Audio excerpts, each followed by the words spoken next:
IIT Patna.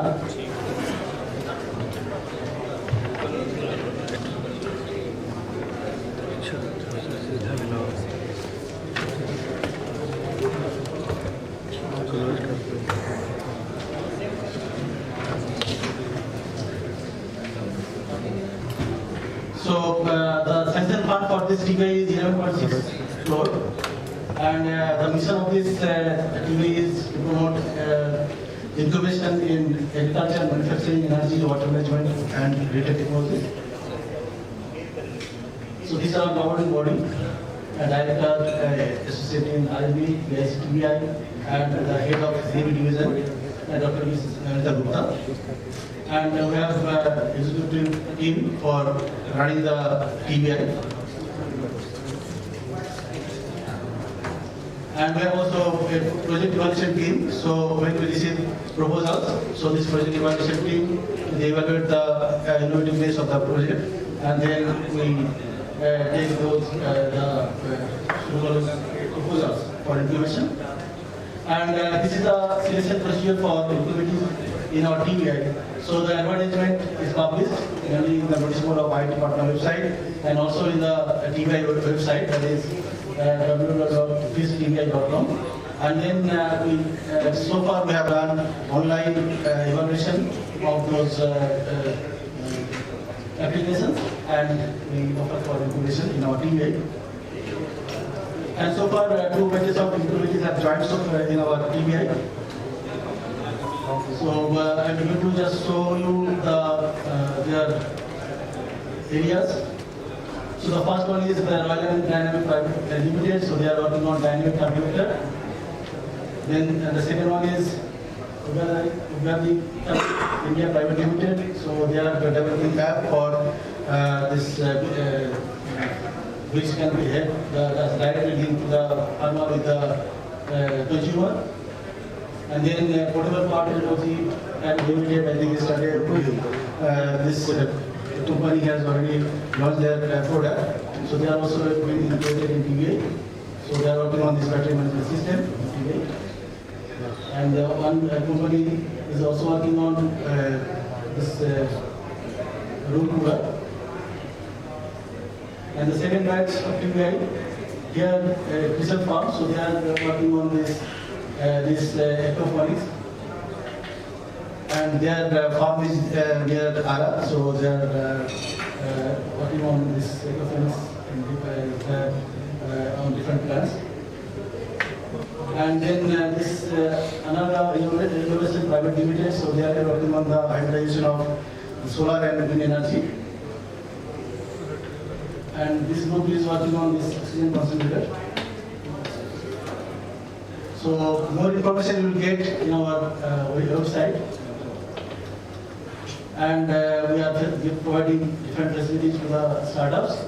State of the art working co-working space and business support we provide, and also we provide laboratory facilities, and also we connect the startups to different departments of IIT Patna, and also different workshops or manufacturing labs inside Patna or outside Patna. So these are some of the pictures of the infrastructure that we have developed. It is in block 9, IIT Patna campus. And we have developed certain labs like design, labs and development lab. So 3D printers are there. And measurement and testing lab we have developed there.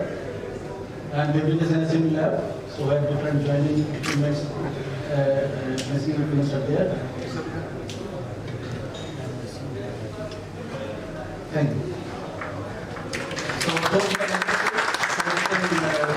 we will see more details about the TBI, and those who actually here, it is not necessary that you have to have a company first to be implemented in TBI. You can give your business plan, and after your selection, you can also register as company.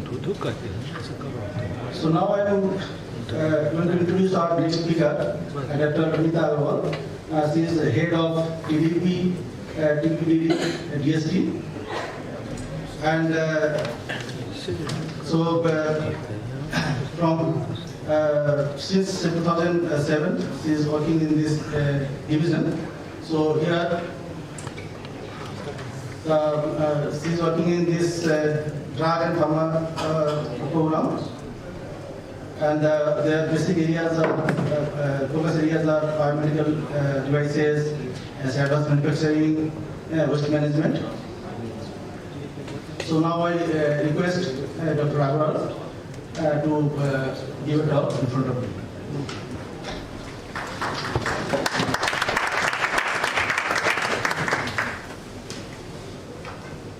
Thank you for the brief introduction. So, can we go back to the first slide? Okay, fine. So, thank you, Dr. Thakur and Director IIT Patna for inviting me and giving me an opportunity to interact with the different institutes located in and around Patna. So, GST is by and large the biggest extramural funding agency in the country, and to promote research and development, we are trying to address all the three components of the ecosystem, which is generating quality manpower for the research through different schemes. And the next is creating infrastructure through FIST, as we have been recently shown that the IIT Patna is bestowed with a FIST facility.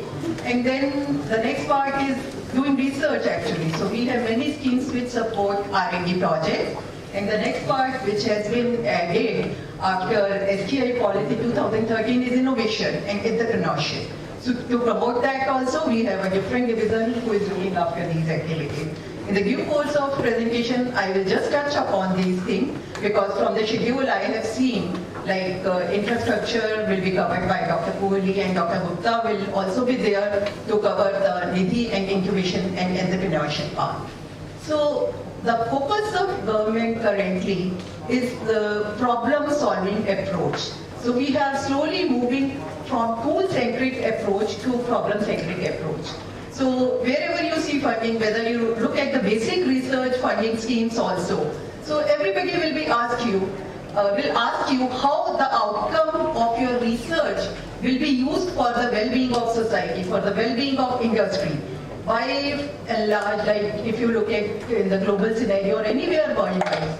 So whatever the fruits of research of the research are, they are taken for the benefit of common man to the grassroots level by industry, by and large by industry only.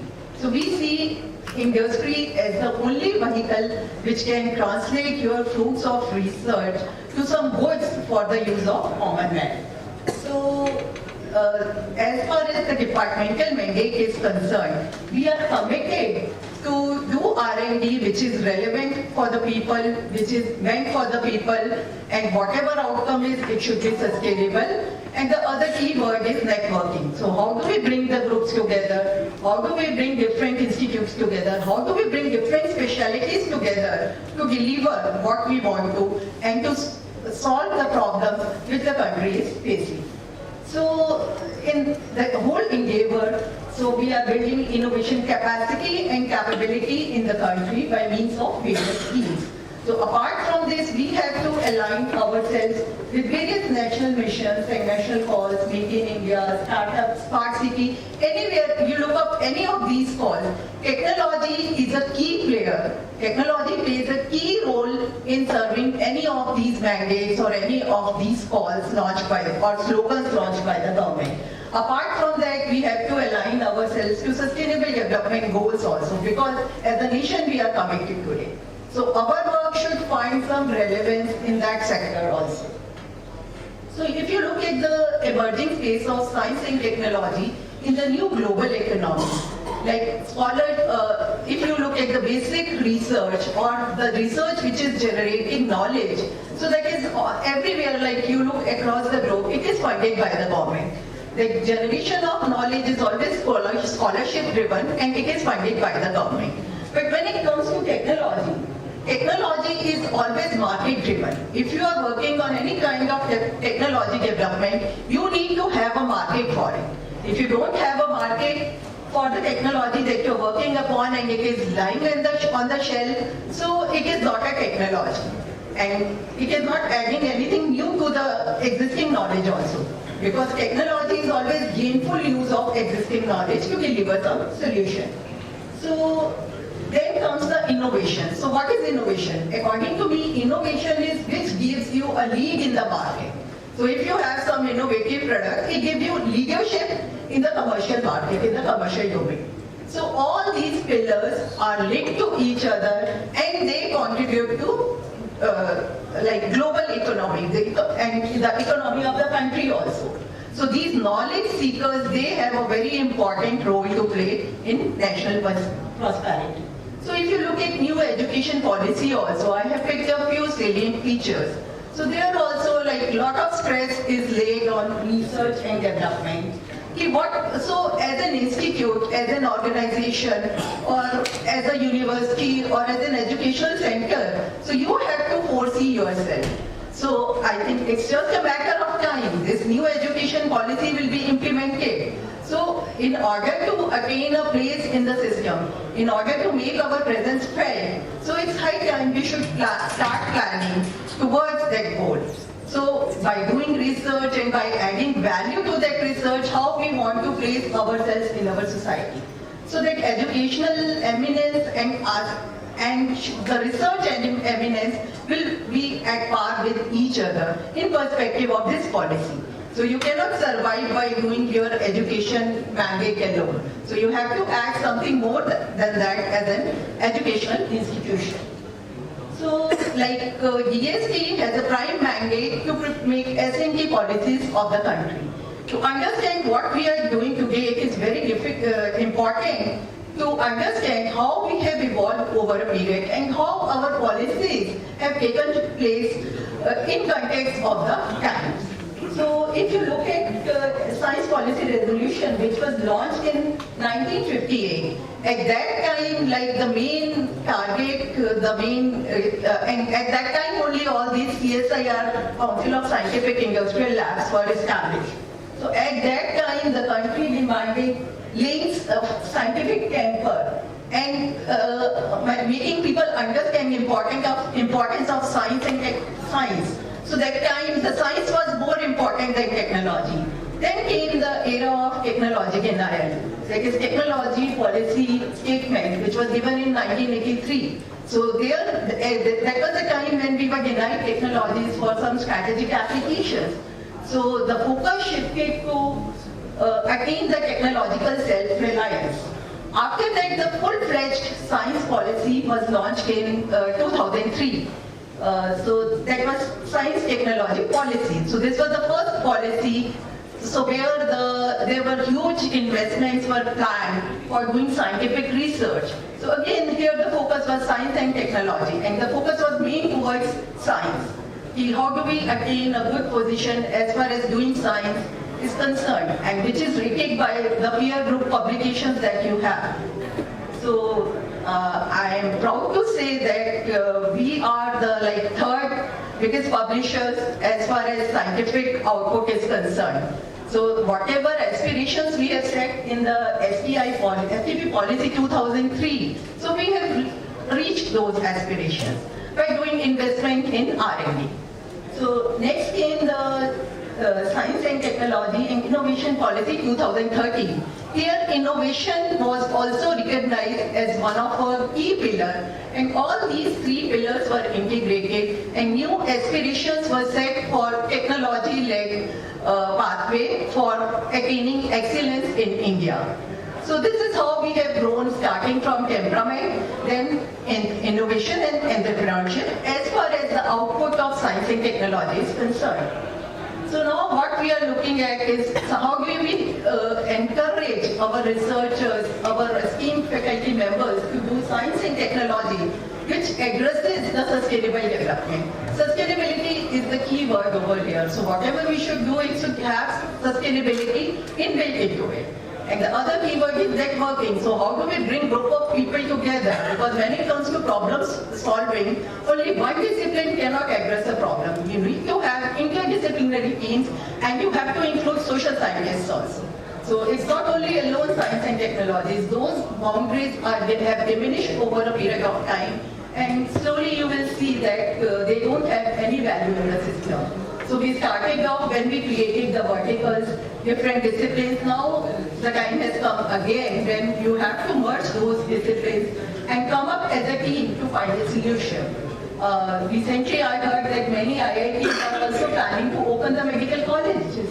So this is another good move. And IITs, they also have faculties for social sciences, economics, and languages also. So all these things are integrated just to have a holistic solution and to look at the holistic solution. So whenever you are proposing a S&T project to any funding agency, so please make sure to take inputs from the social scientists also. So if you look at the vision that the department has set for another 2 to 3 years, so what we want is, as far as number of publications is concerned, so we have reached the 3rd position and ahead of us is only China and USA. So now what plagues us is the quality of those publications. So how do we do that cutting edge work? If it is knowledge generation, so your research should be cutting edge and it should add to existing knowledge. It should not be routine experiment like somebody has done it elsewhere and you are trying to do it here. Or some incremental knowledge generation. So what we are looking at is now high risk, high reward research which will give you some new knowledge and which can be later on converted into technology. The next is translation. So how do we use this knowledge that we have generated or created to translate into technology? Then once you have translated into technology, then how do you take those innovations which have been backed up by solid R&D to the market? So in order to address this, so we have different stakeholder base and we have creative teams in DST. And then how do you connect these academia, R&D labs, industries, startups, ministries? Now most of the ministries, users ministry I would say, they have their small R&D team. Yesterday I was attending a meeting with Ministry of Textile. So they have this smart textile mission where they have a funding of around 1,000 crores.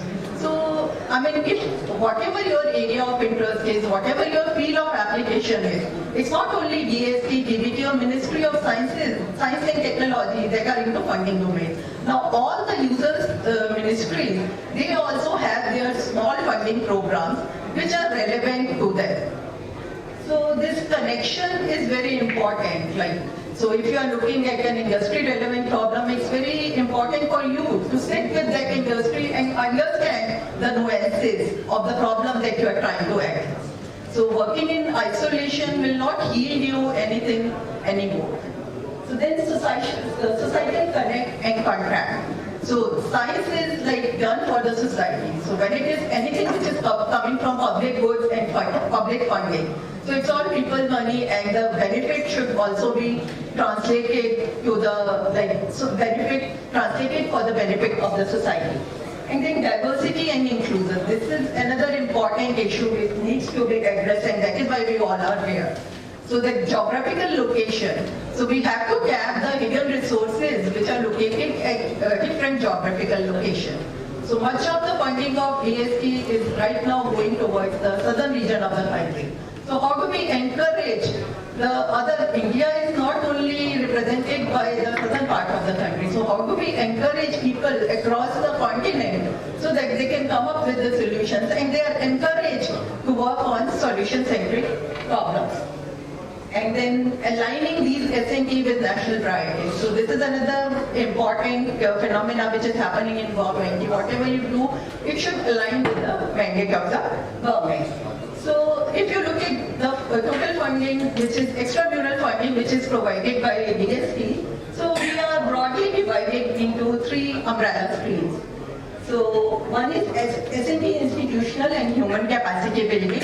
Dr. Kohli will be talking about it shortly if he's here. So they look at infrastructure development and they cover all the human capacity, human resource development, which includes all the fellowship schemes and this infrastructure creation programs. Then next is R&D. Under R&D we look at international collaborations, and apart from that there is nanoscience mission and supercomputing mission and futuristic technologies. So then comes innovation, technology development and deployment. So there we are looking at the technology chain, we are looking at technology development programs and entrepreneurship. just now it was talked about the Nidhi incubator, so that also falls under this umbrella scheme. So there is a direct connect between technology development and innovation, and the next connect is technology development board who are organizing this workshop. So I'll come to it in the future. Next slide. So if you look at the enabling linkages and networking, so when it comes to any problem solving or solution providing approach in R&D, so what we are looking at is sustainable solutions. So you need to have good partnership between industry, academia and government. So this PPP model is picking up pace in all across the government departments. So in DST, when you look at the technology development, so these programs are targeted for different stakeholder base. So for us, the major stakeholders is the faculty members who are working in academia. So this technology development programs are through these programs we provide support to only academia. So next is entrepreneurship development. So once you have developed the technology, the next phase should be how do you take it to the actual users or the market. So there are two means, either you license it to the industry or you have your own startup, and through startup you take the development further and then try to commercialize it. So these are the two natural successions so that ultimately the benefit can go to society. So as far as the incubation activities and promoting the startups is concerned, so startups can become a unicorn tomorrow, they can get into manufacturing sectors or they can be taken over by the big industries also. So whatever the outcome is, it's a success if the technology goes through the market. So if you look at the support chain in DST, which is targeted for technology development, so I'm trying to cover the whole ecosystem which is needed for any kind of technology development. So we have Science and Engineering Research Board. So they are into funding, they are funding the basic research and up to proof of concept if you are trying to do. So you can approach there and submit your proposals and get funding through the different schemes available with them. So, and it's very important to identify your interest and look for the right window when you are looking for funding. So then next is international divisions. If you are looking at the collaborative programs and if you have collaboration, good collaboration with the Western countries, you need not reinvent the wheel everywhere. So you can check up with their scheme. Time to time they come up with different programs with the countries who have strength in those core areas. So you can always work in the collaborative approach, take some leads from there, add on with your strengths and come up with a solution. And then next comes the technology development program. Again, technology development programs, we provide funding to support the laboratory prototype development and we go up to validation of the technology. So again, this is institutional funding available for faculty members. Then we have NEB divisions and they are supporting technology business incubators where you can incubate the startups and take the technology further. So up to validation, you can work with us and beyond that, then you have to look for the mechanism to commercialize your technology. Once you have a validated technology, I think industries will also be interested to take them forward. And then we have mechanisms like we have this technology research centers also, which we have started at our own institution. I'm just taking an example for medical devices. So we have this center at Sri Chitra Institute of Medical Sciences, and many of you may be collaborating with them. So there is a technology research center over there. So they have like all the wherewithal to support any kind of medical device development, like animal trials and regulatory requirements, how to meet regulatory requirements and how to develop the standards. So if you're looking for that kind of competence to take your device forward, you can approach that. Similarly, we have 4 other technology research centers which have been established at our own autonomous institution. So then next is patent facilitation cell. Again, this helps in filing your IP. If you're coming from a government institute, you can approach them and they will help you to file the patents. Then we have Technology Information Forecasting Assessment Council. So time to time they bring out the reports on the various technologies area. So you can refer to those reports and then accordingly you can think of of working on those problems. They are working on the vision also, what science and technology, what systems, what kind of technologies will be needed in the future. So those futuristic reports can be accessed from their website, and you can just take a look at them to plan your research activity as per your interest. So then we have interministerial missions also, like we are working with the Ministry of Railways on Technology Mission of Indian Railways, where we are supporting development of technologies which are relevant to those particular industries. Similarly, with Ministry of Defense, we have this Society for Biomedical Technology, where we and Ministry of Education and Ministry of Health and Family Welfare, we all are partners and we are working towards development of biomedical devices. So now coming to the technology development programs, so under technology development and transfer division, early we had like three main verticals. One is good laboratory practices, which has been like recently a separate cell has been created. The other was drug and pharma research program. So we are trying to revamp that program. And the third one is technology development programs. So as I said earlier, like we give support to convert proof of concept. So it's important to note the proof of concept should be with you if you are applying for technology development programs. So we don't start from ab initio, we don't fund the ideas. You should have a lab prototype or some kind of working model if you are seeking funding from this program. So then we go up to in phases, we provide the support to demonstrate that equipment or technology in the field settings. So need analysis is a very important, like a key part as far as the technology development programs is concerned. So our core areas which have been identified with the alignment of Government of India mandate is advanced manufacturing technologies. This is aligned to Make in India. Then we have biomedical device and technology development program, waste management technology, aligned to smart cities and circular economy, then science and heritage research initiative. So two generic platform, device development and technology development, we have purposely kept these platforms. So if you have any novel ideas and it is not fitting in our identified areas, so at least these are the two platforms where we can accommodate those ideas, I won't say ideas, those proof of concept where you are trying to convert it into a technology and we encourage industry participation in our programs, although it is not mandatory.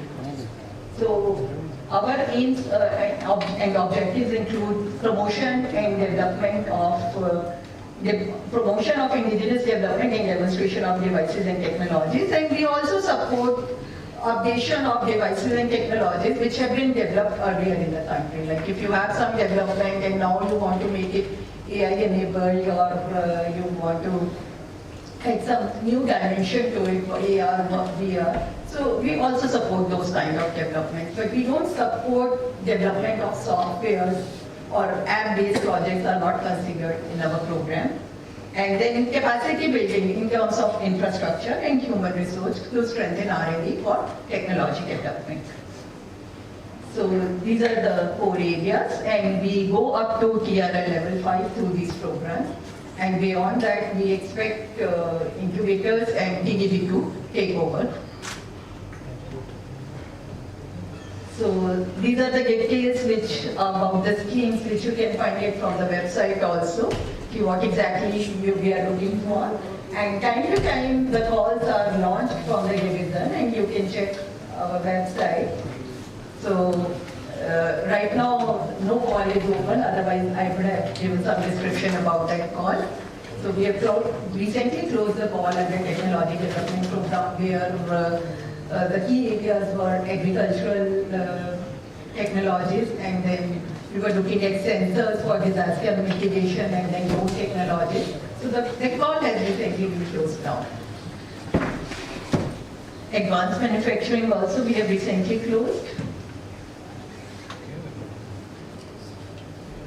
So, like if you look at the program at a glance, so over a period of 3 years, so we have, every year we receive around 2,000 to 2,500 proposals under different subheadings. And so out of those, our success rate is 5 to 7%. So against every call, we are receiving around 800 proposals, and we have a capacity to fund 40 to 50 project max.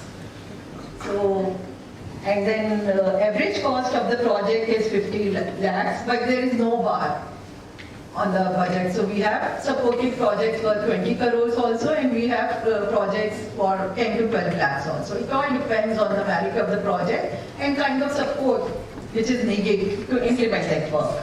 So we have supported around 300 projects during this period, and most of them are ongoing because the normal duration of a project is 2 to 3 years. And because of COVID, most of the projects have been extended beyond their closure time.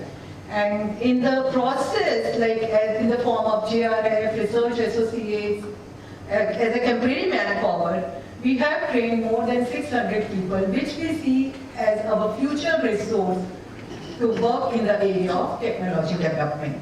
So at least they have got a flair of how to work on technology development, how to work as a part of team, how to look at the problem and how to devise the solution forming approach, how to network, how to form the teams, and how to reach out to the industry and interact with the industry. That is like, these are the key learning experiences through these IDP projects. So we have demonstrated around 35 prototypes and 20 technologies have been transferred. So whatever these technologies have been transferred to industry, these are coming from the past, not during this period. So these were completed during this period and thus they were transferred to industry. And there are few projects where we were not able to realize the objectives, the premature closes. So if you look at the statistics of our funding, so these are the number of projects, and although we don't have any like gender-specific scheme in technology development, but we do get some participation from like female developers also. So, and that trend is going upwards only, and it's overwhelming to know, like in the previous call, around 30% applicants were women. So if you look at the zone-wise distribution of our projects, so I mean the inclination is still towards southern part of the country, and we would really reach out to central and west part of the country, so that at least this can be leveled. At least we are at a decent field. So the bar is very high if a project is coming from a southern region, and the conditions will be little relaxed if they are coming from the other regions of the country. But the definition of the problem is very important, and it should be pertinent to a particular sector of industry. The best part about DST or these programs is we are sector agnostic. We don't confine ourselves to a particular sector. So if if the problem pertains to any industrial sector or any MSME which is located in and around you, so please feel free to work with them, work out with them, and then approach us for funding. So the criteria, so once we receive the proposal in DST, so what the criteria for evaluation, how do we define it, whether the proposal is relevant to us or not? I'll just go back to this slide also. So whenever we receive the proposals in DST, as I said, 800 proposals, 1200 proposals, so most of them, they don't confine to our mandate. Like investigators, they don't read the call carefully. So we don't support any kind of surveys or studies. So until and unless you are, so it is very important for you to identify the right window when you are submitting any proposal to DST. So the calls, the terms and conditions, everything is very clearly defined in the call, and it is there in the format also. So please look at the modalities. So out of these, like whatever we receive 1200, around 80% is simply junk, and they don't even deserve a second look because they don't confine to our mandate. They don't fall in this mandate. So unnecessarily investigators are wasting their time and energy in going approaching the wrong window. And out of that, we feel around 10% lie on the borderline. Had it been those investigators have done some homework, they have approached the problem in a different manner, so they might fall into the first category where we consider them for funding. So for us to work on those investigators like who lie in this borderline, we do organize specific workshop where we tell them like what exactly is lacking in their proposal, so that if they work on those aspects, so at least the bar can be like they can raise the bar of the work.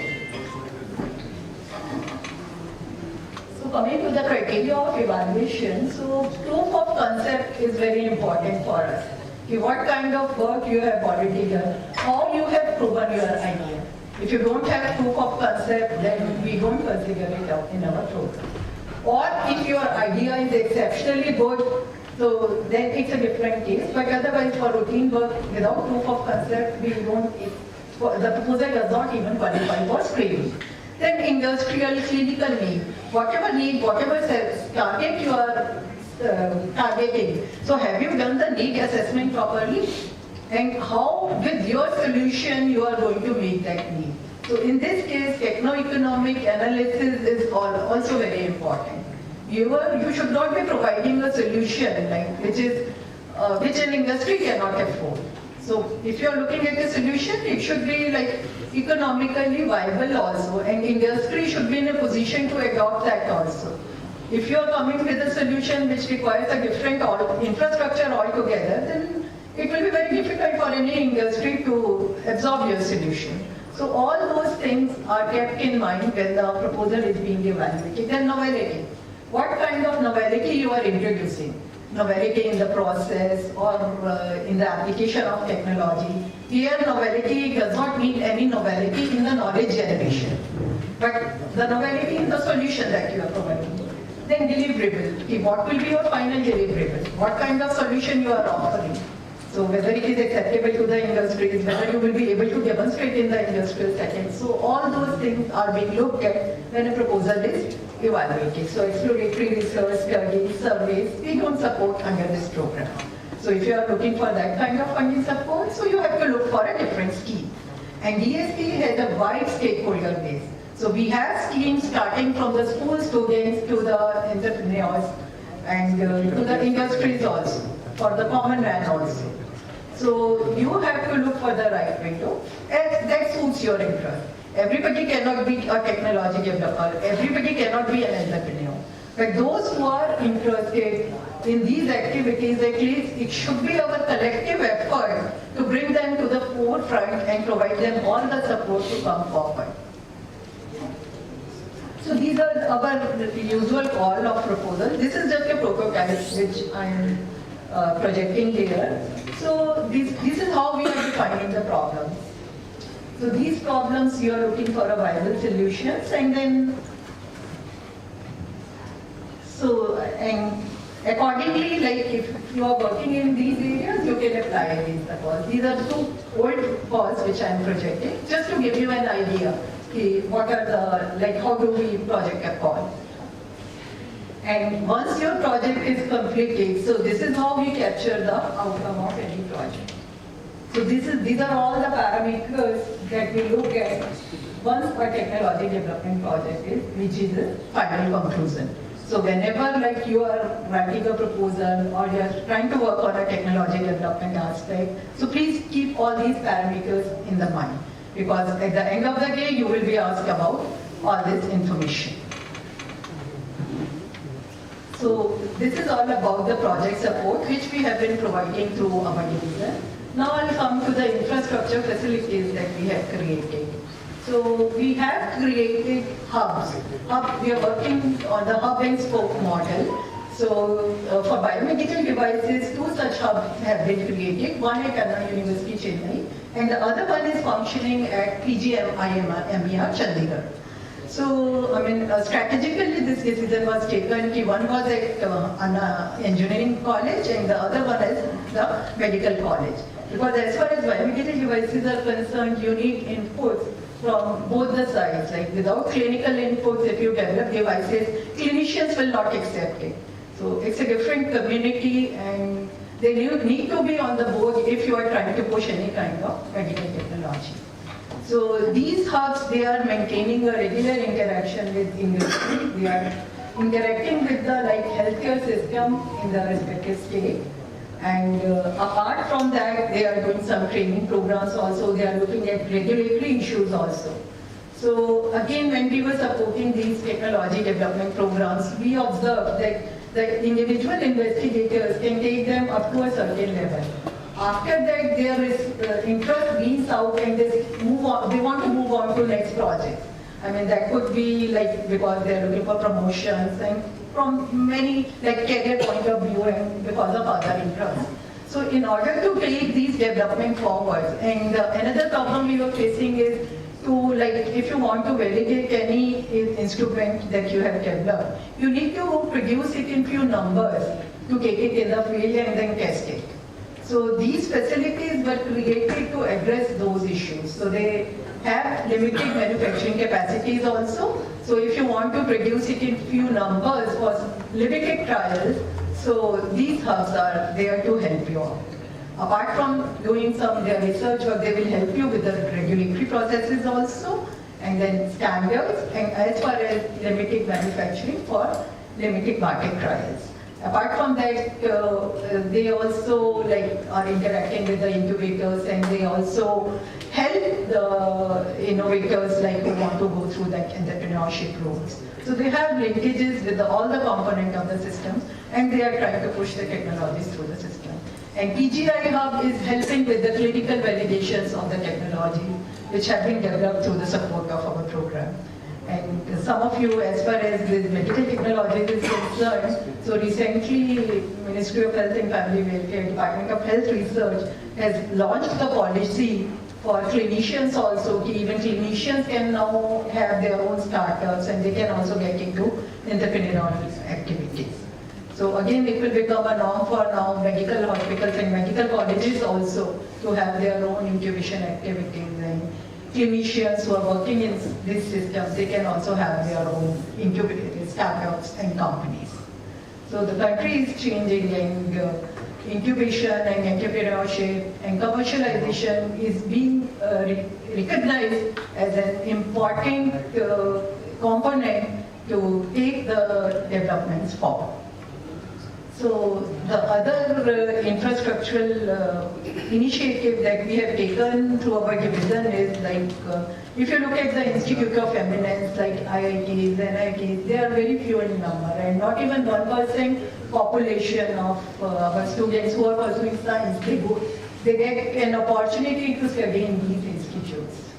So if you look at the data, we have more than 900 universities which are operating in the country. Now already like NITs, IITs, ISOs and all those institutes of eminence, they are very well bestowed with technology and technology development, incubation activities, all the policies, IPR policies, transfer policies, all these are in place for these institutions. But if you look at the university sector, so they still have these gaps. There may be very few people who are interested in universities into technology development activities, but again we have to bring them to the forefront and take some initiatives to encourage them to join the mainstream. Yeah, I'm ready, right? Okay, fine, I'll just wind it up. So we have established technology enabling centers in the university system. So this scheme is specifically meant for university systems. Here they have to do the technology mining, interact with the industry, identify the faculty who are interested in technology development activities and then take them forward. So they are not doing, these enabling centers are not doing any research per se, they are just helping the university to form the IPR policies and have their own transfer policies. Let's skip these slides. So these are the futuristic activities, like this is what we plan in the future, to create some more such centers, and then center of excellence for in our various areas. So I mean, the mandate, the prime motive, the driving force for us is whatever is happening in lab, we should take it to the land. So these are the few instruments which have been developed and which are in the process of commercialization. Some of the technologies the industry has taken. So these are the developments which have been supported by our hubs. And then these are the outcomes of our technology development projects. I will just take a minute to explain the first project. So in the CPEC, this is a very good model where they have got funding for different projects from different ministries. So with that funding, they have devoted a space where they have set up this integrated system, and now they are lending it out to industry.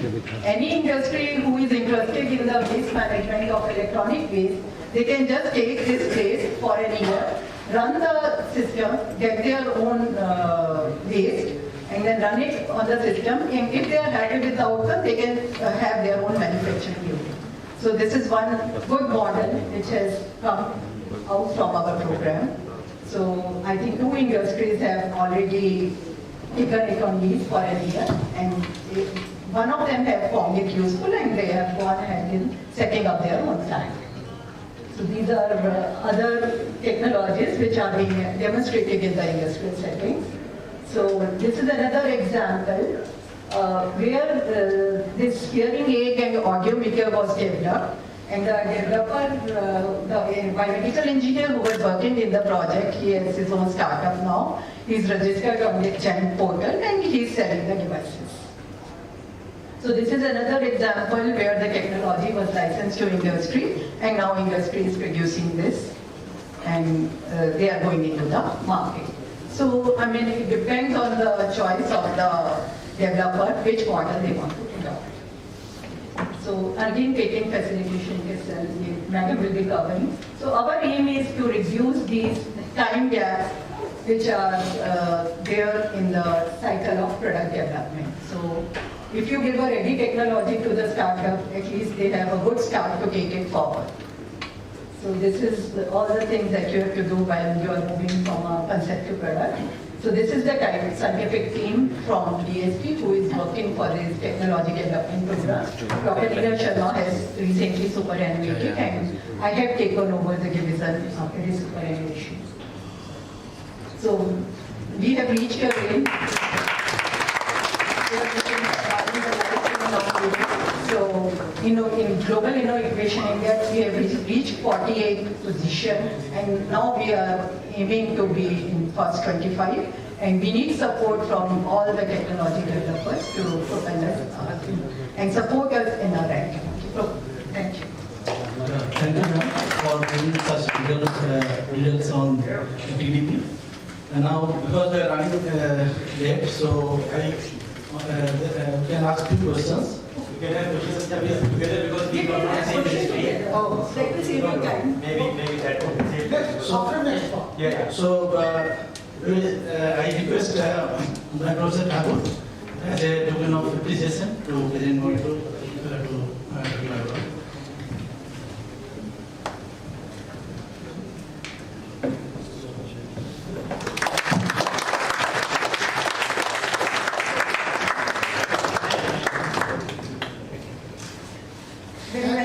And I wish to present a larger memento again to Dr. Agarwal when she organizes a program advisory committee meeting at IIT PATNA. Definitely we will do. आप मतलब मैं candidate को बता दूं कि madam बहुत powerful है मुझे मालूम है और टीडीपी के सारे प्रोजेक्ट जब तक मैडम ग्रीन सिग्नल नहीं दिखाती कुछ नहीं होता। लेकिन ये भी है आप पीएचडी छोड़ दीजिए। अभी कह रही थी कि नया हब हम सेटअप करेंगे तो आप हब मांगिए ना आपके यहाँ हब का मेरा प्रपोजल गया हुआ है। आप उसमें आई कंसीडर ग्रांटेड ऑलरेडी। आई मुझे पता है लेकिन आपकी सब प्रोजेक्ट तो आपको कहना चाहिए तो उसको क्या मान रहे हो। यही पे प्यार जो है ना लग कर जाता है। जो मांगना चाहिए वो मांगते नहीं है।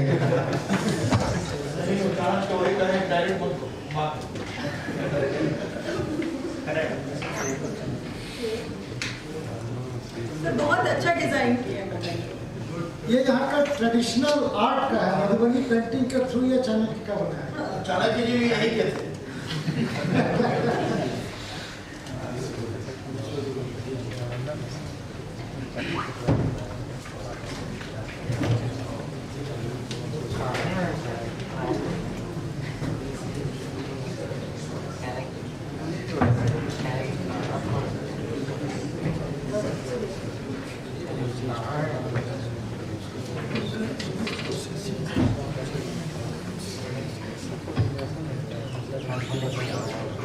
So we have the next speaker with us, Dr. Sanjay K. Misra, who has recently joined as a scientist PhD at the Department of Biotechnology, DBT, India.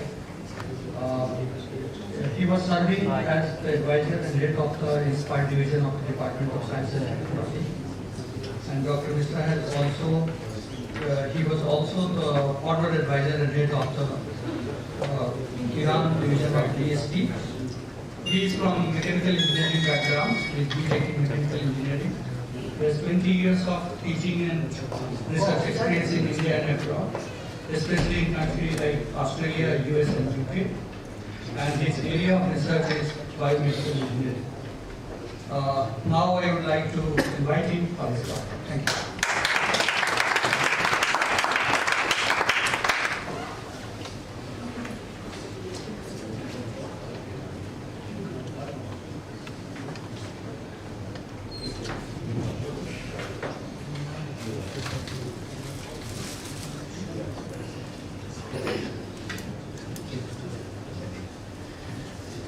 Namaskar, good afternoon. So first of all, I would like to give thanks to the IIT Patna for organizing this program and giving option and opportunity to the lot of people like me who are waiting for something to be done in the state of Bihar. I was talking to the Anita and my colleagues from last, because of the COVID we could not come, we could not arrange, because this was at least in my radar to do something to improve the footprints of the Ministry of Science and Technology in the whole of state of Bihar. I mean, of course, when we think about the state of Bihar, then of course the IIT Patna and the AIMS and a few institutions, we were already working in some form, in a little form, that were coming into our mind. So thanks for the organizing such a formal gathering and reigniting the thoughts which we were already in the ministry's officers at several levels. So that's what, and again, thanks. My job has been reduced a little bit because Anita has given the presentation very briefly, very beautifully, much nicer, much deeper than I would have at least thought of. So with the background which Anita has already given you, I'll be focusing on a few things and more onto the question answer part, because I know time is very important. So we would like to have more of informal question answer session at the end of my presentation with Manita and myself and others. Okay. So as the theme of this 3 days workshop, you all know, is the promotion of research infrastructure and entrepreneurship in science and technology, PRIST.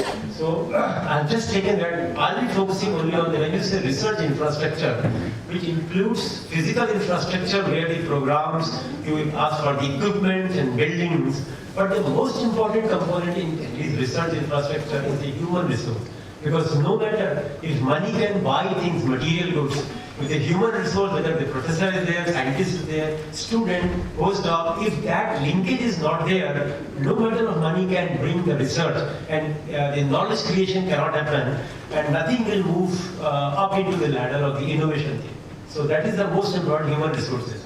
And that is the area where I've been looking after in the ministry, primarily even in DST, as like 6 months back, I moved from DST to DBT. So I'm looking after primarily the human resource development programs of the department. Okay, so very quickly, as you all understand, whether that is the IIT or any organization, human resource development, we always talk about we cover the holistic development, not at one level, but all levels. If you take IIT Patna, so if you ask about human resource, it is not only limited to the professors or the researchers, but also to the admin and accounts, and right from the student level, right from your maths worker, everybody forms the human chain, which are giving their job, which are giving their duties to make the organization happy, to move ahead. So here also we have got, in programs of DST and DBT, if you can use the word, primarily we look after the student community. And Anita has pointed out, right from the school level. So in the human resource programs in the ministry, you will find that they cater, some programs will cater for school level, some will cater at, when I use the word young researcher, that includes at the bachelor, master, because in masters you may have a project, you may be doing PhD, this is kind of a young researcher. And also the one word which is missing here, which I'll try to be very vocal on to the audience, in IIT and those who are listening beyond IIT system also, I got early career researchers or early career academicians, e-card, or there are several words. But primarily it means that anybody who has done the PhD and joined as assistant professor or lecturer, and you are pretty much in 5 years post-PhD. So we consider that young researcher or young faculty relatively early career. Now that is one segment which is not very often officially informed or mentioned. But in general, as an insider, I can say any committee in Ministry of Science where you go, when an application, whether that's a fellowship or a research grant, if it's come from an early career, there is a bonus. There is a kind of a desire to support them more often than somebody at a very, very senior level. Because the committees and the ministry also, we want to invest more into the younger students and younger faculty members. So the message from here is coming that, okay, if you are a student and you are young faculty or early career faculty members, please try to explore all these schemes, and there are certain schemes which are specifically for early career. For example, the NCRB has got a program which is called Fast Track. I can't remember the name, but I mean that is primarily given to anybody who is a full-time faculty member, first 5 years of PhD, have 3-4 good publications beforehand, and we give without for presentation about 20 lakhs or 25 lakhs rupees as your first grant or to start your career. So this is the kind of message which I wish to give to the IIT Patna and also those who are listening, that please and please apply for early career. They are the easiest. अगर simple भाषा में कहें, अगर किला है कोई, उसका जो सबसे कमजोर अटैक करने का point है, वो होना चाहिए early career schemes, e-card schemes. That is the easiest, that is the fastest. Within 6 months you get the degree, and then you make your track record. उसके बाद आप उस पैसे से अपना first research grant लेके you make your track record, and then apply for other schemes. That's one message. In biotechnology, we have the capacity building programs and also capacity building. When I say the whole of the HRD, you will find into 2 groups. One as the theme agnostic, like anybody like JRF in biotechnology. You will be coming from medical biotechnology or agrobiotechnology. You can become JRF, SRF, RA, that's fine. But again, there are certain programs in DBT, and I suppose in other ministries also, which are theme based. For example, DBT wants to promote or will be promoting certain areas of the biotechnology. For example, gene editing, let's say. Now, where the country wants to develop and grow in those areas. Maybe study on genetically modified seeds in agriculture. So there are some theme areas where you will find certain fellowships and certain grants are easier. So the message from here is that as a faculty or as a young researcher, you should think from both the angles. One, you apply for generic scheme, and second, if you come into those areas where there is a special drive, for example, nanotechnology, last 20 years we have seen in DST and other ministries, nanotechnology was having a different window. So as Anita was pointing out beforehand, that it's worth investing some time and doing research. I repeat my words, investing some time, serious time in research, in analyzing the various schemes, various options which are available to you for your project, for a potential project, for applying for a fellowship. Because otherwise it's like you write a paper. I remember because about 20 years I was in the academic world before coming to the ministry. So then I used to write the research paper. I'll spend time to which journal is the most appropriate. Sometimes it may take days. Because sometimes if I don't work, may not fit in this one. It's out of the purview of this one. Similarly, the exercise should be done to find out the correct scheme in the correct department and look at the website where you will find the last 3 or 5 years of project which were supported. What kind of money was given? What kind of themes were supported? That will give you some kind of clue that 1 or 2 days of your investment is worth, because that will ensure that. So the point I'm trying to say is that some of the themes you may apply in generic theme, but for example, if I'm a nano, I will not apply for a general program of technology development, because in technology development I have to compete with many other people. But if there is a thematic grant only for nano, or for gene editing, or for precision medicine, I'll apply. If I'm from that area, I'll apply for that channel rather than using general, because the money and program and expertise is only for that theme. So that's one message which I wish to give you. Next. Okay, this is I think the summary of my whole program in DBT. So primarily, as you see, about 500 plus we give JRF fellowship in all areas of biotechnology. Then DBT also provides support to the masters in biotechnology programs. Currently, the 70 programs are being supported by the DBT. When I say supported means there is the infrastructure grant, there are certain grants given on the some criteria based on student numbers. So here I was looking at the map before coming to this one, and I could see that not a single institution in the state of Bihar has been selected in the past, I don't know, or may not, or the institution may not have come, is being supported under this scheme. So I suggest from the audience who are listening that I'm very keen that if an institution, I mean, I don't know which institution, maybe 1, 2, 3, if they apply to the DBT for this one, probably we will try to work out and we will try to support in these areas. That's one area in particular. Then we have got DBT JRF, we can't do because there is a national-wise exam. And I suppose that if there are more students who can come up, qualify, they will be getting this one.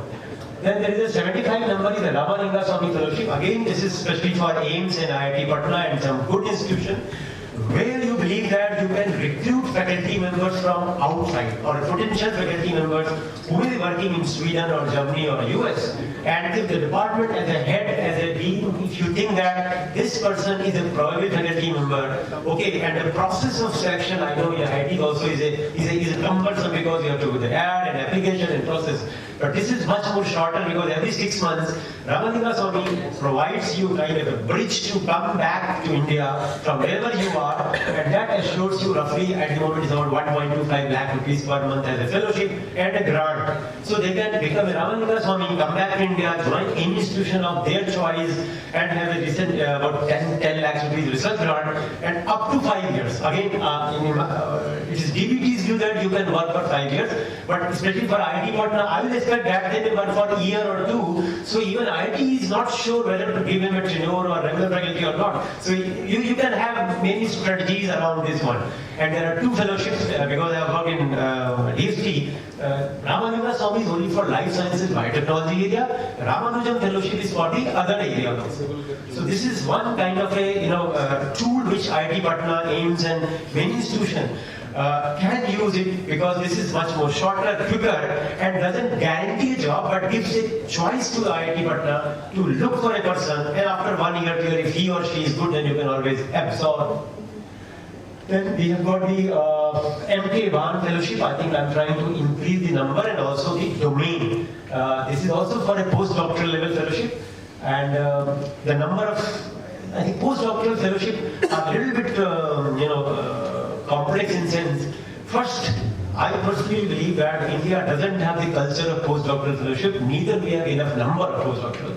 If I look back to my postdoctoral degree in US or in Australia as a faculty member, apart from being a teacher in university, most of my research was taken care by my PhD students and supervised and guided and supported by PDFs, which are the most important link in any research work.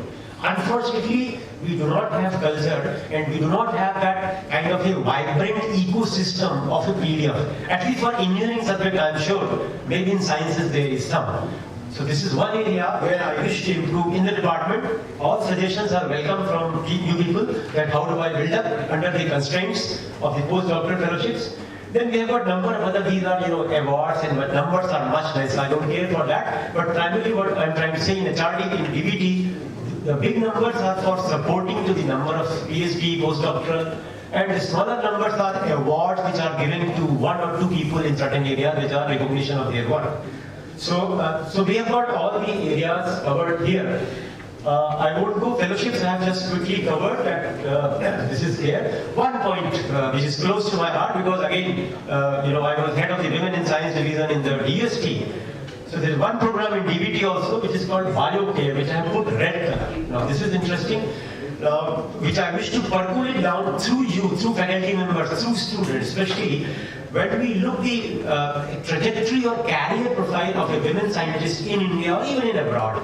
In general, unlike men, most of women, they have a break in their career. Not all, but majority of them because of the family, because of the marriage, because of the other reasons they need to move from city A to city B.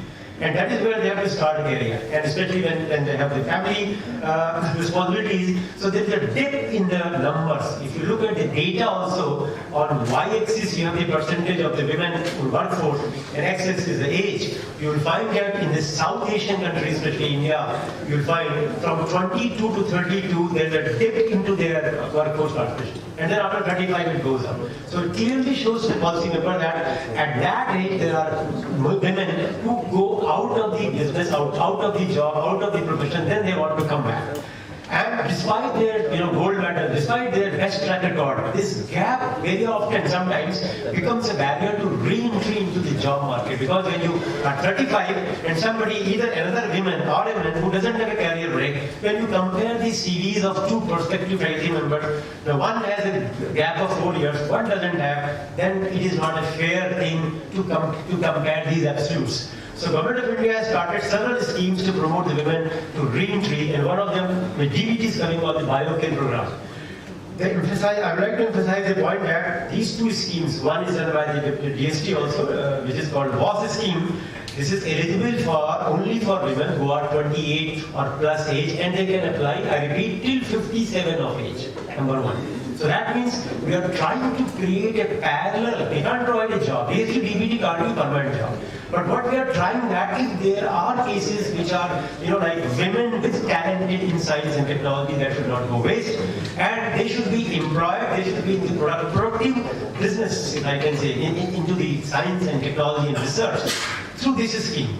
So if they can always apply to either of these schemes and become a postdoctoral fellow for 3 years, right now we are giving 55,000 rupees per month, and which is 3 years plus 3 years, they can do this kind of postdoctoral till the age of 57, and I think this DST has increased to 60 or 62. So idea is that to give a parity that if a woman is productive in sense of these research papers, then she should have at least this kind of a PDF fellowship till the age of 60 to continue work. And some of the women are doing an extremely good job.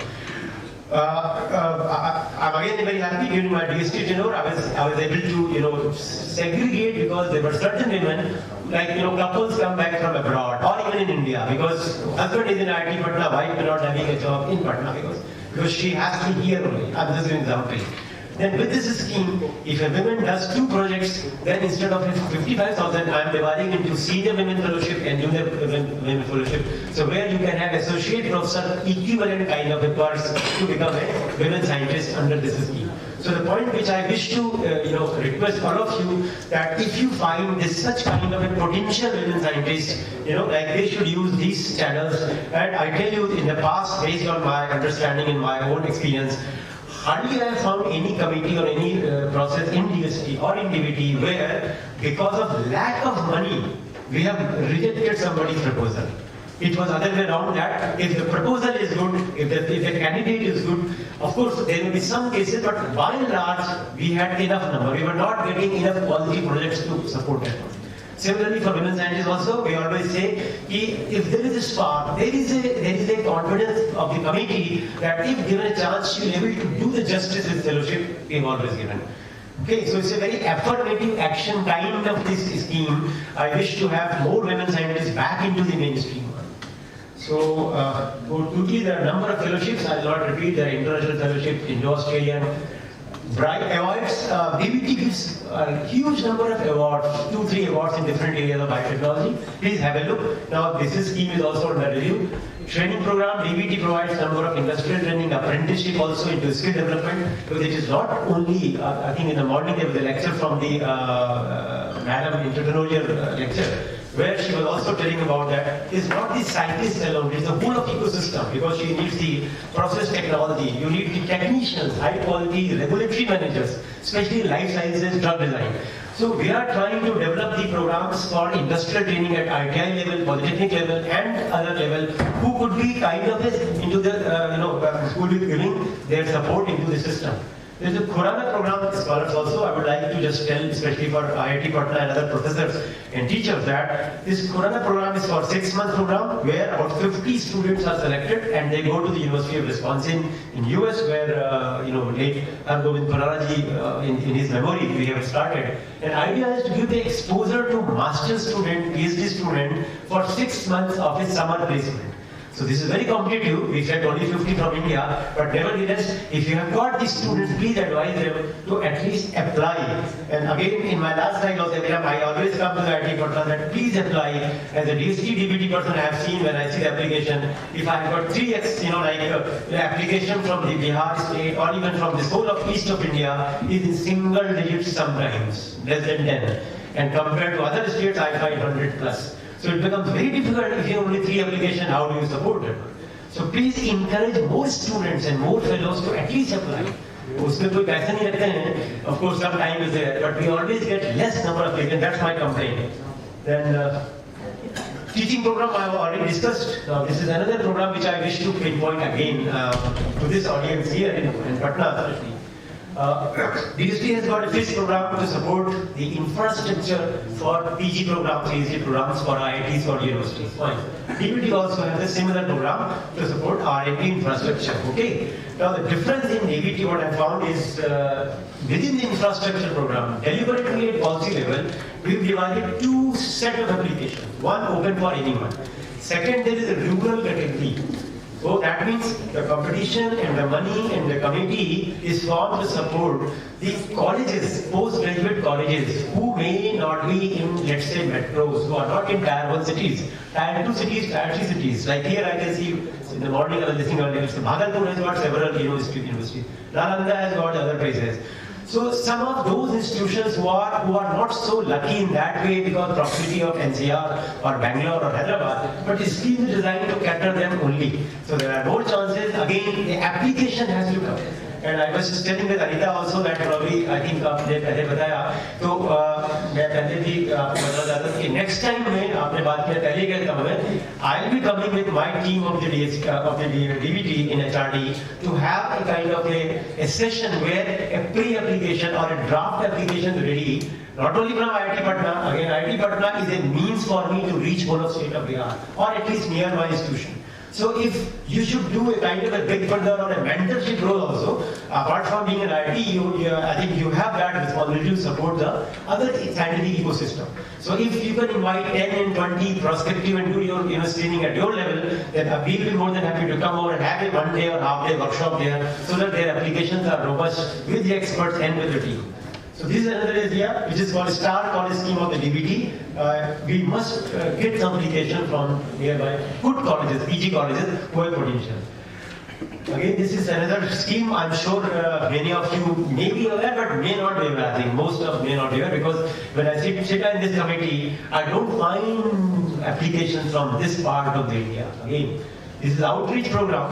DBT has got a program, it's called SITEP program. There is a complete website, SITEP, where every month there is a meeting, every month. So you can imagine that normally the government is known for taking months and years to take the decision. So here the decision will come every month, number one. Number two, we provide support for organizing conferences, for travel. If some faculty member or even a student has been selected for a paper presentation abroad, depending on the conference, DBT provides money for airfare and other things. Similarly, for the popular lecture series also, if somebody wants to have a lecture series.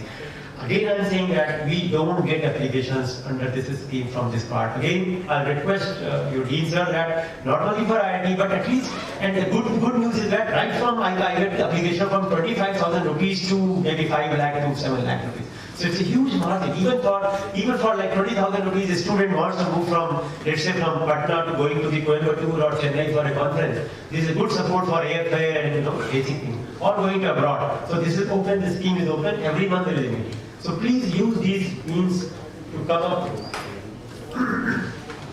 Again, I'm not going to detail, but simply to tell that, there may be conflict of interest because IIT Patna faculty always would like to do that. Students should do PhD within the IIT. But nevertheless, just to give you that, DBT has partnering with IIT Bombay, which is again from the IIT system, where a student can do PhD from IIT Bombay and Monash University in Australia and get both the degrees together. The advantage is that you get 2 PhDs or 2 degrees by enrolling in this program, and not only degrees, you get the professor or the mentorship or the resources of Monash as well as IIT Bombay. So this is one program.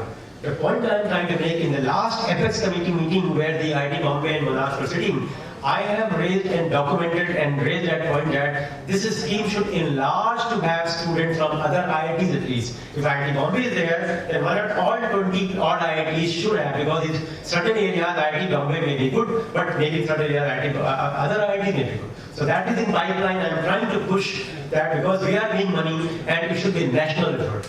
So this is just an idea that try to use these things for the benefit of your own research output and also the others one. Let's go quickly. Corona program I have already discussed, where the students go, will not go. Ramanima Swami I have already covered briefly, no problem. Please try to use, I am very happy. I think in the past we have few people coming to, I think there were 1 or 2 kids from IIT Patna and IIT Patna also. But again, if you look at the institution where, like especially in Bangalore, I'll find maybe 5 or 10 Ramanima Swamis sitting in one department. So that way, it's a potential which you need to use it, that's the point. Biocare we have covered, DBT is again, alliances, fellowships are there. DBT has got different schemes in short compared. Some are very niche or very high, like 5 crores of project. If you are superstar in a biotech area or certain area. So money is not a problem depending upon your capacity and your demand. There are different schemes. So I have given criteria for require MK1 we have covered. These are the PDF fellowships. And I'll suggest, if I can interrupt here to the Office of the Dean of Research here also, because unless you develop your own funding mechanism to support postdoctoral fellowship, or I call it a bridge, somebody is, because research staff in this country somehow has always been suffering, because somehow neither the government nor the institution were able to have a seamless support to research personnel. And that forces everybody to leave research and join a permanent faculty and permanent scientist job. So if those things can be done, like within the IT system, I'm sure you'll have your own money, where some fellowship support, so that you are not dependent on somebody else. Because somebody, a professor may be working a project where everything is done. Now the project is finished for three months, you need to give support to one postdoctoral. You don't have money. IT should have your own money to take care of those things. So Tata fellowships, again, there are a number of fellowships I can't cover. Finally, I'll quickly go, this is another thing which I am again under review, which again I'll suggest especially your Dean Office to give me feedback. This is about how do we continue and attract the research professors who are superannuating at 65, but who are still, and they have desire to continue research. Okay? Now, the scheme was there, but in some form, and it has been under review and may not be functional. So I'm trying to revive this one so that I can keep a couple of the good faculty members, whether they are from IIT or from university system, to continue into the research world at the field and phase of their choice. And so this scheme is under review. It's on, the money is there. So I'll request that please give me feedback. What new thing which you want to keep some of the retired faculty members, maybe somebody is retiring from IIT Delhi want to spend here. Because once I visited a couple of years back to IIT Manali, and I could see maybe Manali has got certain advantages, apart from a lot of disadvantages. Because at least 2 or 3 professors from IIT Madras and Bombay, after their superannuation, they were working there in a very full-time mode. Because somebody has got love for nature, somebody has got different in Himalayas. So likewise, I wish that IIT Patna should also have that kind of way, that a lot of people from this state who are abroad, who may be working anywhere else, but would love to come back to the state or to city, spend 3 months, 6 months. So those schemes, they need to come up from your side. Anyway, so this is again for another award which is given only for women scientists. DBT has been, as you can imagine, has been very pro-women friendly schemes. So there are national awards only for women scientists. Training programs I will not cover. Teaching programs we have covered that for masters and PhD level we give several things. Star College scheme, I have already mentioned that this is infrastructure for colleges, not for IITs, not for things. And I would like that maybe IIT can mentor some of the colleges so that, like if a big company, if you go to telco, there are ancillaries around that. And telco cannot function without ancillary. So IIT Patna and IIT Patna, probably they also need to have a cluster of the colleges, universities nearby for their collaborations. So Star College is there, outreach program, I have already covered that we provide. Biosciences we have covered, they do a couple of activities to attract.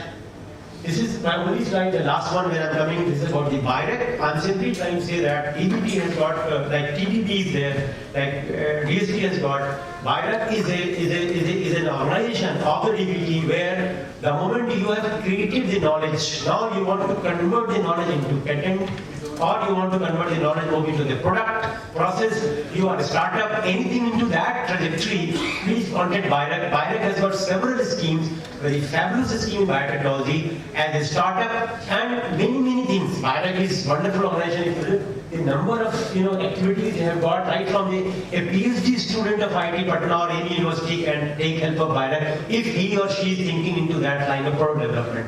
Or even a faculty member can start up the companies and have those kind of a partnership with industries. BIRAC is the answer, not the DBT, not the other one. So please use BIRAC, several channels, several things, and several programs, very fabulous, where you all have the incubator, startup, and everything is there. So BIRAC, big brand.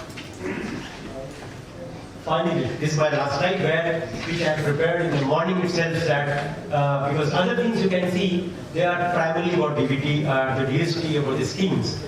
Now, before coming to, I was talking in the morning also, a couple of things which I have come to say. The first thing is that what needs to be done.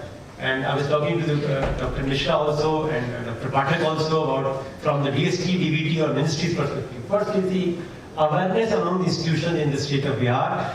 That is the first thing probably we need to do because many of the people may not be aware. IIT may be aware, but maybe university system, maybe colleges in the state, they are not aware. So first, I believe that we need to awareness. Number two, awareness के बाद आता है that participation. I am aware, but I am not applying because I cannot write a good research proposal. I do not have mentorship. That is where I am looking for IIT Patna to play a role for this state. And I'll be more than happy to explore. I cannot guarantee that if there is additional support required, probably we will explore and find out that you work for the other institutions and become a leader so that the many these calls where the participation is minimal. The first stage is I don't care for the success rate. First thing is the participation. अगर participation नहीं है तो success कैसे आएगा? So that is where the first thing is that is coming in my mind. Second term, mutual cooperation. I think again here, maybe in Patna, I mean, I don't know because you will have to develop your own network. But everything for the state cannot be done by one person or the dean office or the IIT Patna. Maybe you find three people in the maybe AIMS take care of certain areas, IIT takes care for certain areas, and then you do the mapping of the all academic institutions in the state of Bihar, do a kind of group profiling and the kind of brainstorming that which areas, agriculture may be one area, health may be another area, then combine and then make a plan, mutual cooperation among the states. Third is the joint application within the Bihar and outside also. Now another way I can see that, if I put myself in one of the universities, state universities in the state, let's say, where you have very minimal facilities, how do I go ahead? Awareness is created. If there is this brief hand holding from the central government institution, like IIT Patna, like AIMS, like central universities, and then probably there is an initial joint application. Why I'm saying the psychology, you may be in the expert committee of the DST DBT also. An application comes, somebody may show कि भाई college में infrastructure ही नहीं होगा, यहाँ research ही नहीं होती है, why do I support one? But the same application is coming with a combination that one faculty is from, let's say, University of the Patna University, second is from the IIT Patna, or suddenly the chances of credibility increases. So that is, in my opinion, that is the second way of improving and getting something done. And again, as I said earlier, that some leading institution, they need to play a role.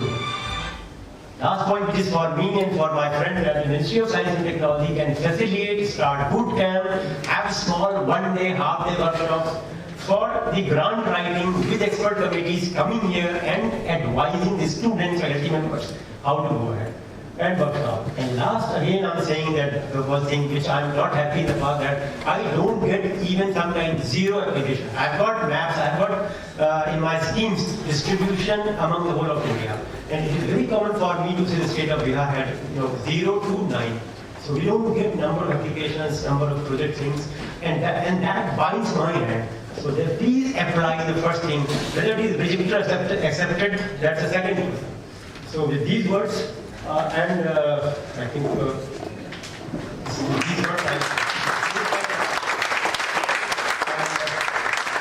But again, this is an unfinished agenda from my side. I've come here with certain ideas, certain suggestions, and a genuine interest to take care and to support whatever we can do from the ministry. But I need support from the IIT Patna to move forward in this direction, so that after 1 year and after 2 years, things and the landscape must change. That's my request. Thank you very much. So is there any question? General question, I think Anita can come because both of us can. Yeah, one question. Yes, please. So this project proposals is open throughout the year or some? No, for us, it's not open throughout the year. We accept proposals against specific calls only in our calendar. Yeah. In general. So the problem is for the last 1.5 years I was checking, I did not get a single proposal, single call. No. In my research area. So what is your research area? Biophysics. Pardon? Computational biophysics. Okay, computational sciences, we are not into computational sciences. So DBT is not made for. No, DBT. DBT is there.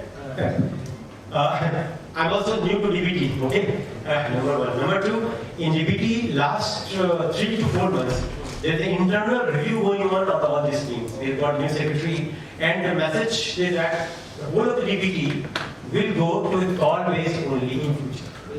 Number two, I may add, which you have not asked, I'm accepting the fact that call-based is one part.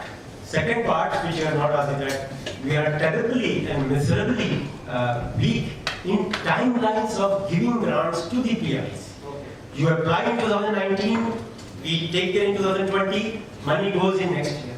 Now that needs to be changed. We are strongly working for that at a very high level. And not at my personal level, but the whole, you can imagine at a very top level. But again, the problems are not only because of Anita or Sanjay or one scientist sitting in DST-DBT. You have got the finance, you have got the secretary approval, you have got several, systems. So we are trying to work that. The bottom line which I am deciding for my own division in DBT is that I must have a calendar of all schemes which anybody from student, faculty can see beforehand. And calendar, I cannot specify a date in this country because it's very difficult to obey the date or even week.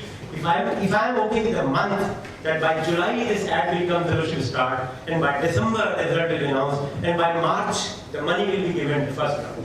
So this is we are trying to work. And I believe by next month we will have this kind of a calendar. So we are also working on the same, and with lot of efforts and with a small team, at least for our programs, I can assure you. So we have worked on the timelines, and now we are able to deliver the money part within a span of 1 year.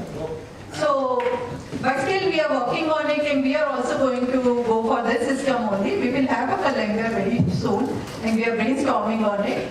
And shortly you will see like all the calls on the website for a specific timelines, and then the processing also. So this is the problem, we are not accepting proposal around the year. Because then you have to wait for a critical number of proposals to hold a meeting, and sometimes it may take 1 year to process it.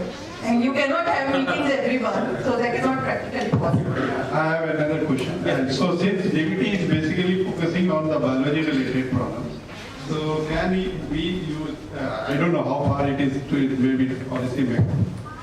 So we can expand the scope because it's very limited. Like DST is saying about all the science and technology part. DBT became a true focus on the only biology. And sometimes you know that biology works, it also goes by the chemistry, like organic chemistry, then it comes to the, so why not integration can be done? Yeah. No, I think it's already there. It's already there. Like I remember a professor from chemistry department who has been already working in the biochemistry and medicinal part was always in the committees, even chairing the committee. So that is already there. But I still understand your point because there are certain things which we cannot answer because the department has been created with certain mandate. Every department government of India. If you go to Ministry of, let's say, New and Renewable Energies, MNRE, let's say. So MNRE is only for, let's say, renewable areas. Okay, DST is also working. So MNRE has a domain specific. Same DBT also domain specific. Yeah, there are a lot of mathematics, or physics. However, whenever there is a modeling of, let's say, population or some genetic modeling in mathematics used in genetics, of course they can apply. It all depends on the sector, application sector that you are targeting. No, that's why we feel that you have. No, they do support the applications in agriculture, applications in biomedical sciences, application in industry, industrial enzymes and all. It all depends on the application sector. Yeah, And you have to look for the scheme where you are. Yeah, and you have mentioned because you are not getting many applications from this part, even including from IIT Patna. I am also sure that even you are not getting many proposals from the institute also. So I wondered, might be that could be the reason that scope sometimes is limiting, and if you have to work on that. But I must clarify that if I go back in my flash memory 6 months back, when I was in GST, I would have made same comments, even talking about DBT, even in other technology departments. What Anita has been doing as part of that group also in Inspire, we will not get enough application from this eastern part of India. In particular, Bihar, Jharkhand, there are certain states where I get very. Only in Calcutta.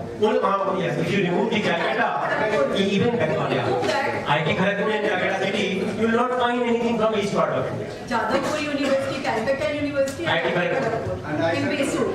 I said, IIT Calcutta. Only few places which you can count on figure. So that is where I think we had this couple of meetings with TTD, Mr. Pathak and Mishra also. So suddenly this issue has been discussed and related in the ministry. I have one basic question. Yes, we have fully funded and would continue funding this SL National Center for Basic Sciences, and it's doing good work. Right. Can we have an Aryabhatta Research Center we have fully funded by DST?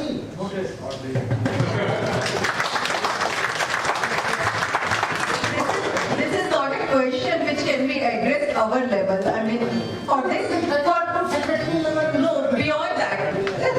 So, I think we need to discuss the deliberation of the meeting. no, it should be, What if you can propose that? That's a separate. you can propose that and it has to go higher up. Because recently I'll share it with you. So recently we got such application from another state also. So they want to have an institute where the state government is ready to provide land and other wherewithal. They are also will be provided. Right.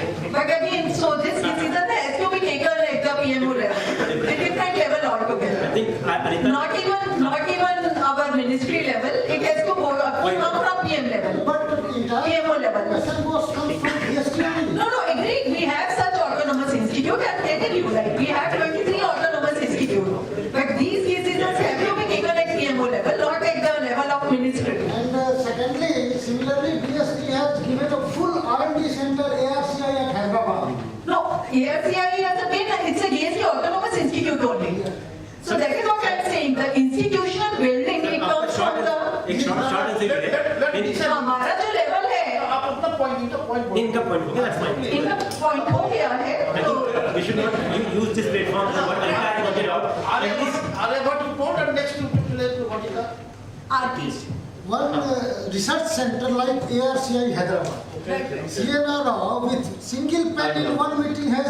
I think let's not discuss many things here. That's not a forum. This is not a forum to discuss these things. but it is visible. There are precedents. I can simply say there have been precedents in the past. So you have to follow it. It is visible that we follow it. So this is not the forum. There are precedences. Follow that. No, it's not against sir, because it is policy matter. Yeah. But you request argument, not argument, plea that you want like. But again, having said that, I mean, because I wish to really make changes in the state of the art. I think there was one thing, because in one go, there was a talk with DRDO chairman, and he has agreed for creating a center of research technology at IIT. So they can do that. They can do that. That is their mandate. But see, from DST or from Ministry of Science and Technology, we are not allowed to And do that. today we have DRDO chairman's representative here. In this एक चीज मैं quickly before you, I think the time is now moving and quickly I would like to just add a few things because we raised all this timeline.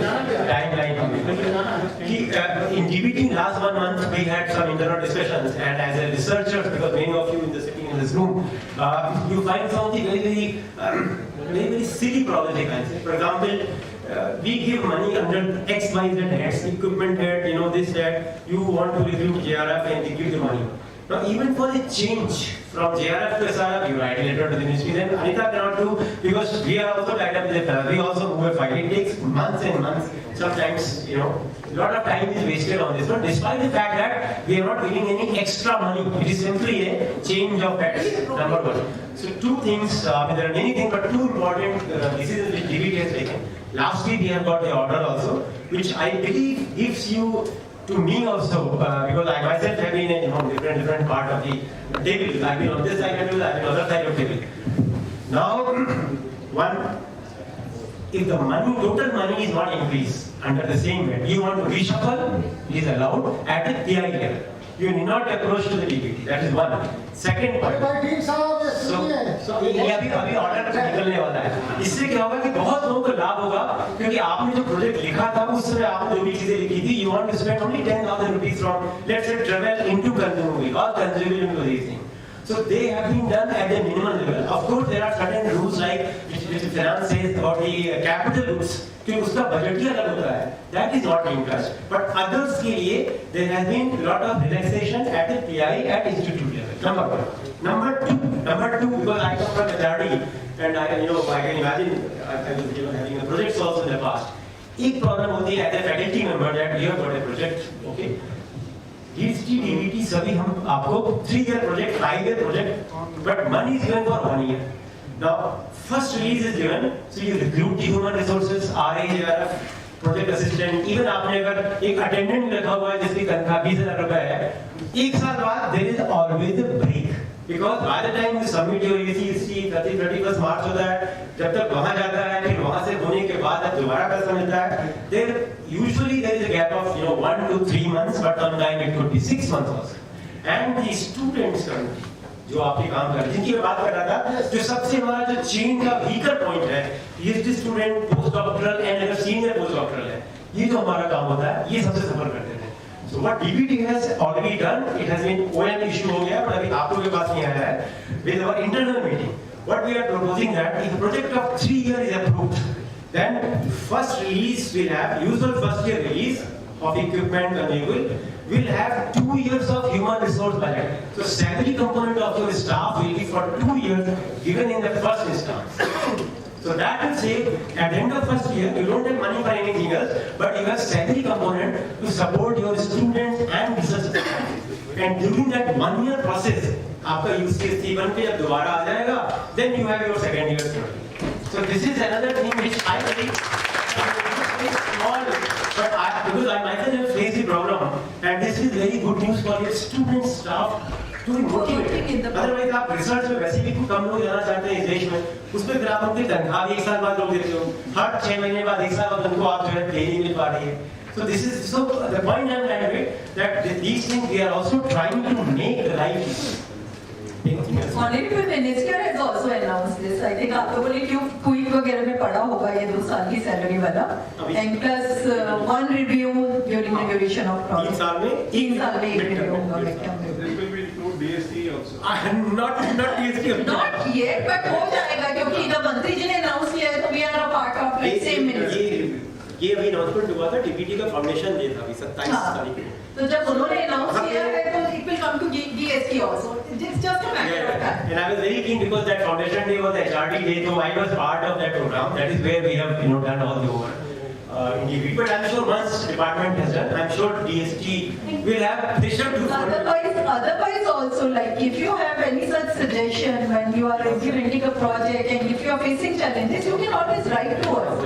So that we can take it up at the policy level also, how to, make it easy for you to implement and work on the project. So it's always a dynamic process. I have just one request. Hanji. Generally in DST, if you apply and suppose our project is rejected, you never give the any review, any comment on that. अच्छा चलिए उसको मैं address करती हूँ. मैंने आपसे पहले ही share किया है कि मेरे पास 1200 प्रोजेक्ट आए हैं और मुझे अकेले वो हैंडल करने हैं. So अब हर 1200 प्रोजेक्ट का threadbare analysis is very difficult. But it has been reviewed, right? Right, it has been reviewed. So all those things like if you ask us, we do communicate to you, but वो 1200 लोगों को हम नहीं communicate करते हैं. I accept that. Screening के बाद. Automated response from the Automatic में हमारे पास जो अभी सिस्टम है we are working on it और शॉर्टली वो ऑटोमेटिक में आ जाएगा, क्योंकि we have recently adopted the online platform, तो उसमें अभी रिजेक्शन और उसका ऑप्शन है हमारे पास, so we are working on it. In another 2-3 months that will be taken care of. We are working on it. Rejection with valid reason we accept. Right. Otherwise, see, I have stopped applying to GST. But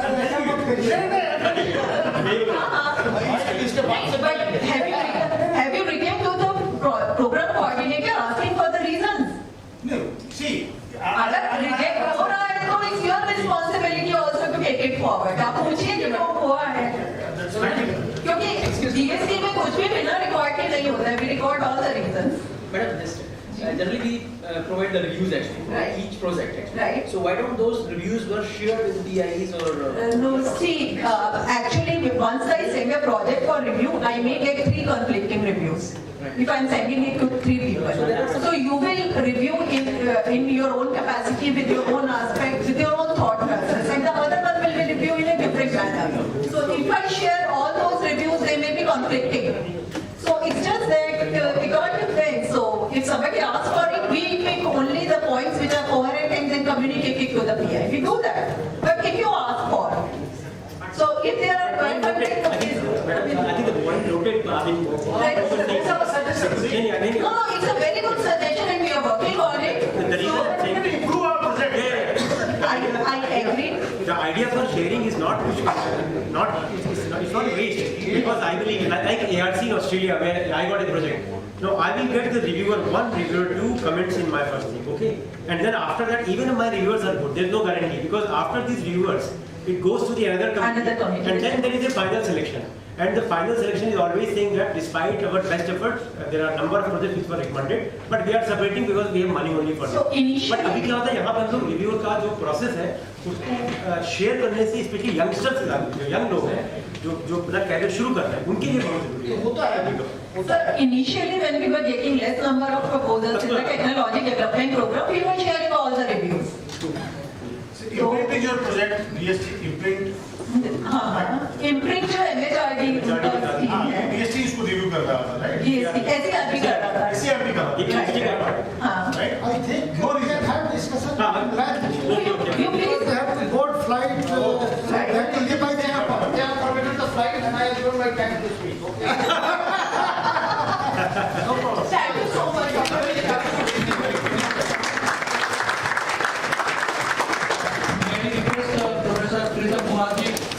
To just give a small moment of